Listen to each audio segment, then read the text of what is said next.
오늘도 주님이 공급하여 주시는 풍성한 생명의 양식과 넘치는 은혜와 생명을 주는 보혈의 회복과 참된 평강이 충만하기를 주 예수 그리스도의 이름으로 축복합니다. 아멘. 오늘 말씀 요한복음 14장 12절 말씀입니다. 내가 진실로 진실로 너에게 이루노니 나를 믿는 자는 내가 하는 일을 그도 할 것이요 또한 그보다 큰 일도 하리니 이는 내가 아버지께로 감이라. 아멘. 주님께서 떠난다는 것이 세 가지 유익이 있다고 말씀하시면서 첫 번째 유익은 내가 떠나는 것이 너희를 위해서 초소를 만들러 가는 것이다. 두 번째 유익은 예수님의 떠나심은 하나님의 계시를 완성된 것이다.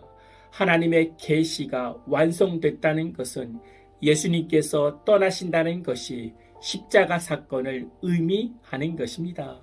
십자가를 통하여 하나님께서 얼마만큼 의로우신지 알게 되는 것이고, 그리고 하나님의 사랑이 얼마만큼 광대하는지, 그 하나님의 사랑과 하나님의 공의, 이 두 가지가, 하나님의 거룩과 하나님의 사랑, 이 두 가지가 완벽하게 통합된 것이 바로 십자가 사건입니다. 그래서 예수 그리스도의 십자가는 바로 하나님께서 누구신가 하는 것을 역사 속에서 우리에게 가장 선명하게, 더 이상 어떤 방법으로도 찾을 수 없게끔 가장 선명한 방식으로 하나님이 누구신가를 우리에게 보여준 사건이 십자가 사건인 것입니다.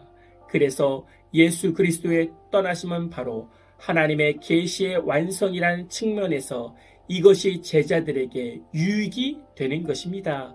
우리에게 유익이 되는 것입니다. 세 번째는 예수 그리스도의 떠나심으로, 주님께서 떠나심으로 말미암아 교회가 이 땅에 세워진 것입니다.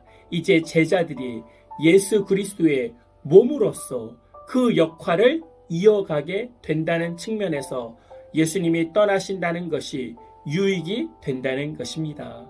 그래서 예수님께서 떠나시고 부활하셔서 잠시 40일 동안 오셨다가 오순절에 성령 충만을 받게 되면서 예루살렘과 유대와 사마리아와 땅끝까지 이르러서 복음의 증인이 되는 더 큰 일을 너희가 하게 될 것이라고 말씀하신 것입니다.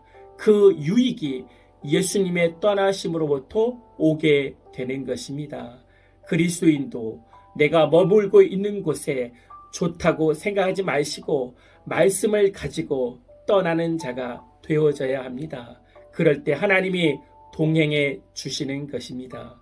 모이는 교회와 흩어지는 교회, 이것이 교회의 핵심인 것입니다.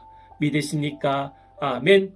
하나님, 수많은 거짓된 정보들이 흘러들어오고 있습니다.